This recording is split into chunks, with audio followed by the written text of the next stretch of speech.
Est-ce qu'il est possible de lancer son entreprise avec maximum 5000 euros? Est-ce qu'il est possible de créer ton activité d'indépendant, de freelance, de consultant, de coach formateur avec maximum 5000 euros en poche? Alors de toute évidence, moi je te réponds oui, et même je vais te dire, quand tu lances ton entreprise, ne dépense pas plus de 5000 euros. 5000 euros, c'est vraiment la somme idéale pour lancer son activité, tester si on aime ça et si on a les bons ressorts là tout de suite pour aller plus loin. Et une fois que tu as validé ton projet, que tu commences à avoir du retour, etc., à ce moment-là, tu vas investir plus d'argent. Typiquement, c'est l'erreur que peuvent faire des commerçants. Ils sont tous enthousiastes, etc. Il leur faut à peu près 100 000 euros pour lancer leur activité. Et là, donc, ils font un emprunt, machin, et ils sortent 100 000 euros et ils investissent sur l'ensemble du truc. Évidemment, souvent, après 1 an ou 1 an et demi, eh bien, on s'aperçoit que l'investissement n'était pas fait au top, que l'argent n'a pas été aussi bien utilisé qu'il aurait dû, et du coup, il se retrouve un peu à la gorge parce qu'il manque de cash, il manque de trésor pour finalement corriger les erreurs initiales. Salut à toi entrepreneur, bienvenue dans l'émission Parlons Business, l'émission qui te parle de stratégie d'entreprise et de web marketing tous les jours au coup de midi. Voilà, moi c'est David, je suis le fondateur de la communauté Mon Business à 200%, la communauté qui a pour objectif d'accélérer ton business. Et j'ai également créé donc Business Temple qui est un centre de formation en ligne qui est gratuit et tu peux t'y connecter sur biz200.fr/bt, biz200.fr/bt, l'URL s'affiche de toute façon en dessous, ou sinon tu peux cliquer sur le i comme info, tu vas t'inscrire, il y a des boîtes à outils, il y a des formations, il y a un maximum de contenu pour t'aider, et puis chaque semaine je publie du nouveau contenu dessus. Donc si tu as soif de réussir, soif de booster ton projet, tu vas dessus, tu devrais pouvoir trouver au moins des outils pour conforter ta position et puis à amener des éléments pour réfléchir. Alors, est-ce que c'est vraiment raisonnable de lancer son entreprise avec 5000 euros? C'est une grande question. Il y a beaucoup de sceptiques sur la question parce que beaucoup d'entrepreneurs en France pensent qu'il faut absolument avoir beaucoup d'argent pour se lancer. Et justement, l'erreur fatale qu'on fait, c'est qu'on dépense beaucoup d'argent au début. Et inévitablement, comme on a beaucoup d'argent d'une part, on peut avoir tendance à dépenser beaucoup trop vite les sommes, ou sinon à ne pas avoir assez de recul pour faire les bons investissements. Alors c'est toujours le serpent qui se mord la queue, c'est est-ce que je dépense maintenant, est-ce que j'attends, mais en même temps il faut y aller, même si on se trompe pour avancer, parce que si on ne fait pas maintenant, on fera jamais et on n'avance jamais. C'est toujours la question un peu délicate. Je vais te parler un peu de ma propre expérience. Tu sais, moi je suis un ancien commerçant. Et je me souviens vraiment d'une grosse erreur que j'ai faite lorsque j'ai ouvert mon deuxième commerce. Typiquement, donc j'accède aux locaux, c'était quelque chose comme début août. Et là, il faut faire des travaux parce que le magasin, c'est une ancienne droguerie et c'est vétus quoi. Il faut vraiment tout reprendre. Et à l'époque, donc j'ai un budget de 40 000 euros. 40 000 euros pour, entre autres, pour financer les travaux, le début de l'activité, etc. Alors j'avais déjà un commerce avant, donc je n'avais pas les mains vides, j'avais déjà le matos, j'avais du stock, etc. Mais 40 000 euros pour faire ce deuxième magasin, les travaux, financer davantage de stock parce que le magasin était plus grand, donc il fallait plus de stock. Qu'est-ce qu'il me fallait financer? Typiquement une porte, qu'on appelle ça une porte de protection anti-vol, bref, des choses comme ça. Et par économie, j'ai décidé de faire les travaux moi-même. Et le truc, c'était une blague, quoi. Bien sûr, je suis pas un bon bricoleur, je bricole des petits trucs, mais voilà, quoi. Et voilà, et c'était une blague, le truc, quoi. Les câbles électriques, la finition des murs, compagnie, c'était nul, quoi. Faut dire ce qui est, c'était nul. Et ça, je me suis rendu compte de cette erreur vers la fin, en fait, où je voulais refinancer donc des travaux pour remettre le magasin avec une jolie, créer une nouvelle ambiance dans le magasin. Et là, clairement, je me suis aperçu que j'avais fait une grosse erreur en voulant économiser, en voulant faire le travail moi-même. D'une part, j'avais passé beaucoup plus de temps. Ensuite, j'avais pas forcément fait plus d'économies parce que j'avais dépensé plus de matériel, de trucs et de machin pour réaliser les travaux. Puis finalement, ça m'avait coûté certainement aussi cher que de faire appel à un artisan. Bref quoi, donc tu vois, on fait souvent ce genre d'erreur, on va trop vite des fois. Des fois aussi c'est bien d'aller vite, de se planter rapidement, comme ça on apprend rapidement. Il faut se planter de toute façon, hein, ça fait partie vraiment de l'entrepreneuriat.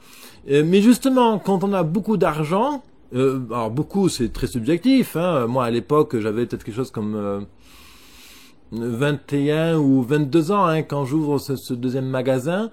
Et là, bon ben voilà, 40 000 euros, bon je sais très bien que c'est pas une somme astronomique, mais je me sens à l'aise pour financer, donc je fais les investissements nécessaires. Je gaspille pas trop l'argent, j'achète pas trop de fioritures, mais là typiquement le gaspillage ce sont des erreurs stratégiques. J'aurais dû avoir le truc de dire non, on fait appel à un pro, il va faire ça bien, peut-être qu'il va coûter 200 euros de plus que si je le fais moi-même, mais au moins ce sera bien fait, ce sera propre.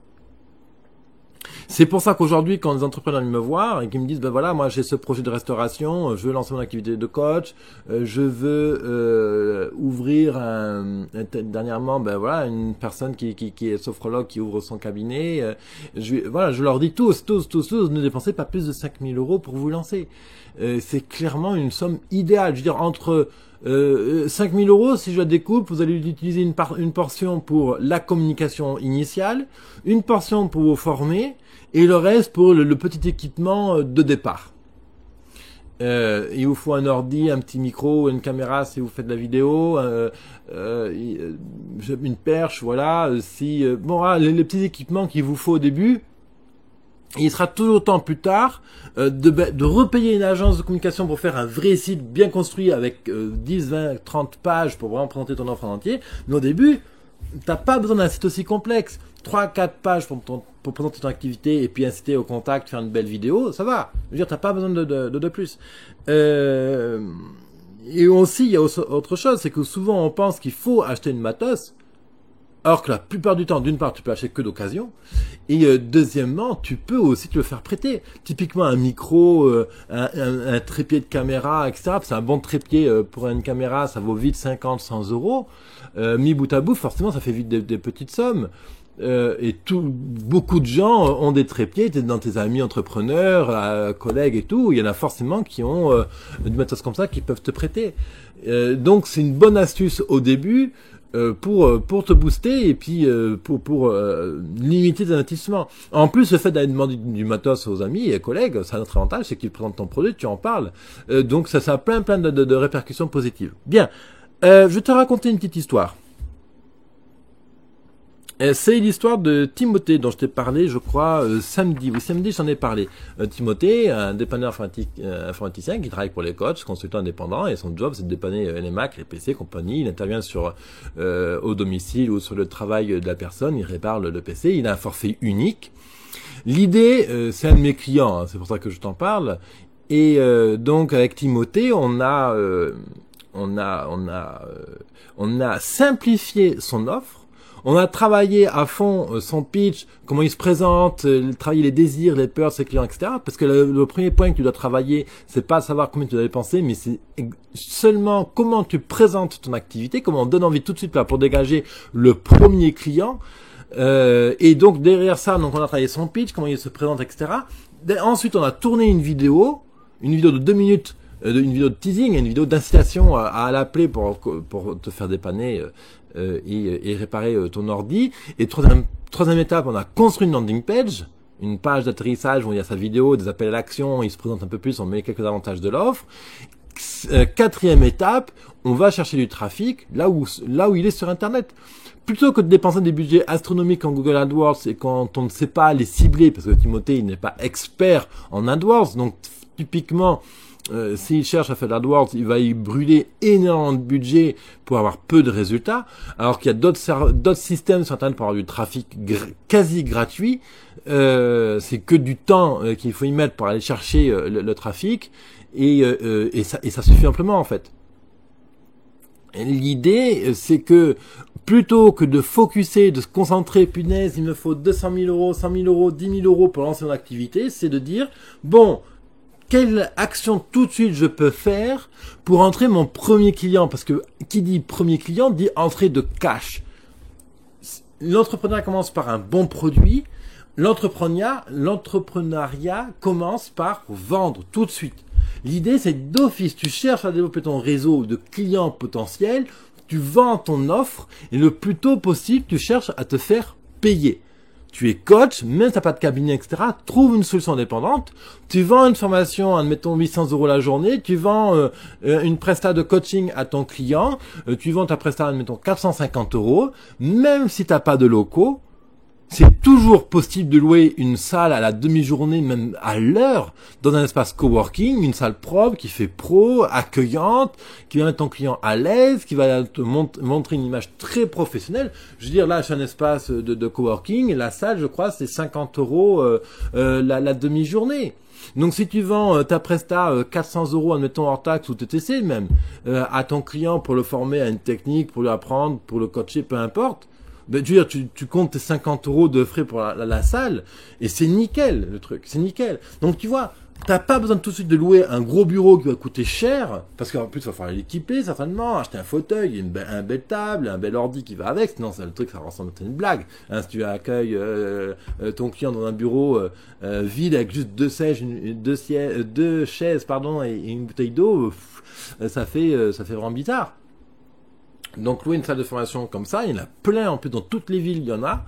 Il y a même aussi toutes les ce qui est salles communales compagnie où tu peux louer, même des fois c'est gratuit. Bref, il y a plein d'astuces pour avoir des locaux propres, nickel, accueillants pour une somme dérisoire. Donc retiens bien que si tu cherches à lancer ton activité, tu n'as pas besoin de dépenser plus de 5000 € dans un premier temps. L'idée c'est de première étape, il te faut, je dis toujours la même chose, hein, je suis désolé, je me répète, mais c'est tellement important. Définis ton projet le plus précisément possible. Aujourd'hui, on va commencer petit, hein, comme dit l'adage, commence petit, mais vois grand.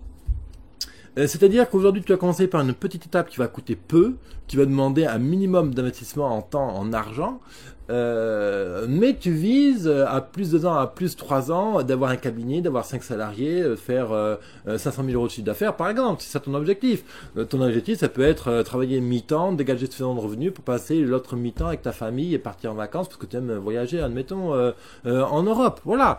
Peu importe, en fait, réellement ton objectif de fond, le but, c'est qu'il soit décrit le plus précisément possible sur un papier ou sur une feuille Word. Ça, c'est vraiment le truc de base. L'idée, c'est que, donc, tu définis ton projet le plus précis possible, détermine les premières étapes que tu peux faire avec un minimum d'argent. Aujourd'hui, le vecteur le plus facile pour acquérir des clients, hein, quand je dis détermine les premières étapes, donc étapes pour définir une offre et commencer à la vendre. Le plus rapidement possible, il faut que tu te confrontes à ton marché.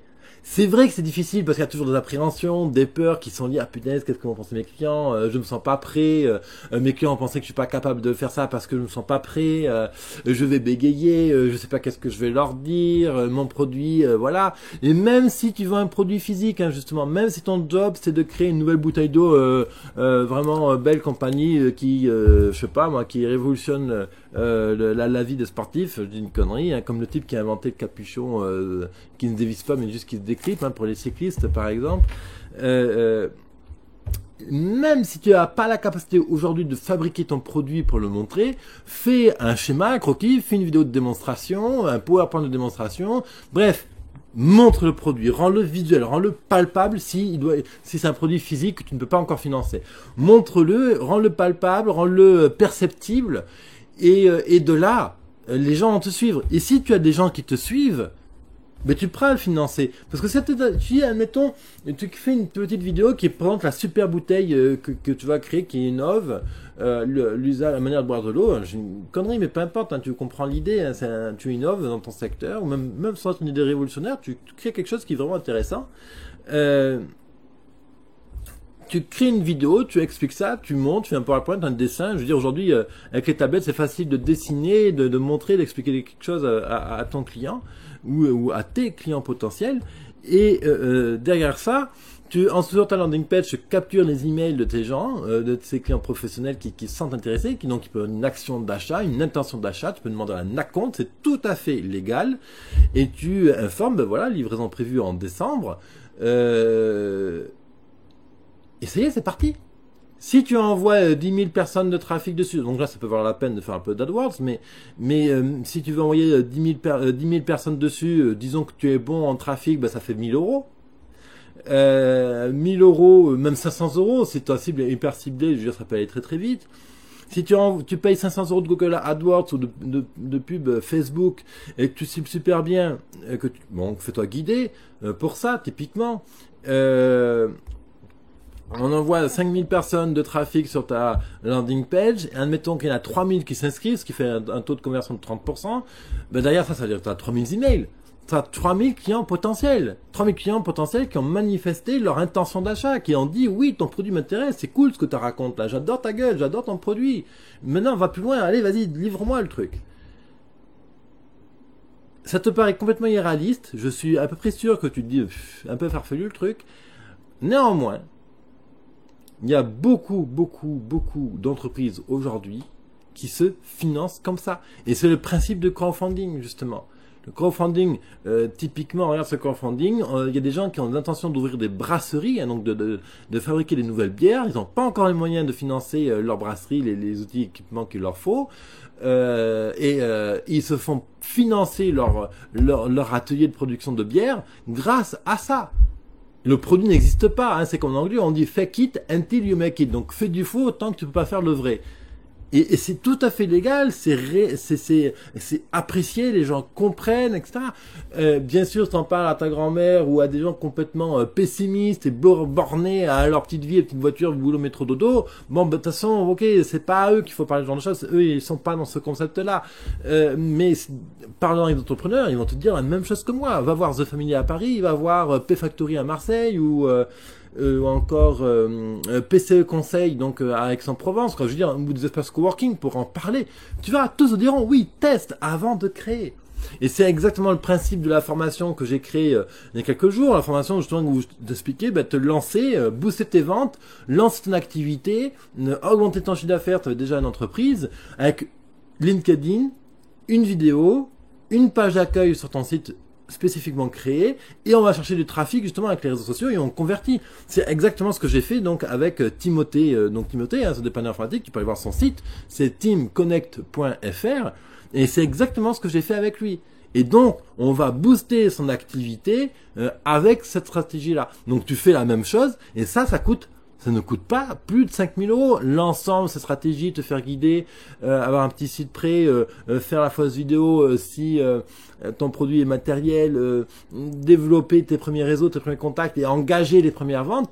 Par exemple, tu as 5000 euros, tu es un consultant, et ben tu consacres dans ton budget de 5000, allez, on va dire 1000 euros pour faire un site web propre, 500 euros pour te faire accompagner sur la stratégie réseaux sociaux pour comprendre les mécaniques, et puis le reste, par exemple, tu peux l'attribuer à la prospection, aux frais de véhicule, frais de déplacement, restaurant, éventuellement si nécessaire, je sais pas, pour aller voir tes clients, leur parler, acheter des fichiers clients, typiquement, voilà.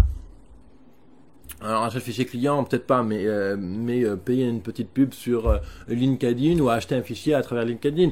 Je rentre pas en détail parce que c'est pas exactement l'achat de fichier LinkedIn, mais grosso modo, voilà. Et là, t'as pas le couteau sur la gorge. Tu sais que tu mets 5000 euros, tu te donnes, admettons, 3 mois pour démarrer ton activité, et là, tu sais tout de suite si t'as fait bon, t'as fait mauvais, qu'est-ce que t'as fait de bien, qu'est-ce que t'as fait pas de moins bien, et là, tu gardes les 10, 15, 20 000 euros que t'as encore en réserve derrière, pour là, faire un site plus conséquent, plus fin, plus précis par rapport à ce que tu auras pu sentir sur le marché. Comme tu auras déjà été en contact avec des clients, tu auras entendu leurs objections, leurs peines, leurs problèmes, leurs peurs. Donc là, tu vas être capable de faire un argumentaire et un site internet qui colle beaucoup plus à ce qu'ils demandent. Et c'est là où tu vas économiser de l'argent. Parce que si, admettons, tu crées ton site dès le début, ton site internet, ta plaquette commerciale, ta carte de visite, tes grands posters, compagnie, sans avoir encore parlé à tes clients, bien, c'est ton univers à toi. Tu vas suggérer tes clients ont telle peur ou tel problème. Alors que tes clients le formulent complètement autrement. Et qu'est-ce qui compte quand on cherche à vendre? Il y a que ce que perçoit le client qui compte. Toi, comment tu vois le problème, comment tu le résous, à la rigueur, ça ne compte pas. Quel est le problème de mon client? Quelles sont les peurs de mon client? Quels sont ses désirs? Et quand tu as ces 3 ingrédients, désir, peur, problème, ou peur, problème, désir, problème dans l'ordre que tu veux, quand tu as ces 3 éléments, tu peux produire n'importe quel argument commercial, et cet argument commercial va être extrêmement plus puissant. Justement, récemment, je te fais un épisode que tu peux aller voir. Ça s'appelle l'argument du cœur. Alors, je vais te le dire, c'est quel épisode là l'argument du cœur, l'épisode 148. 148, mon cher. Donc, je te réfère à l'épisode 148. Justement, je te parle de l'argument du cœur. Je te donne 4 points pour toujours commencer une discussion, quelque chose qui intéresse ton client. Mais c'est le même principe, hein, c'est vraiment quel est le désir de mon client. Bon. Donc voilà, vraiment, quand tu lances ton entreprise, commence avec moins de 5 000 euros. Imagine comment tu peux atteindre tes clients avec un minimum de budget.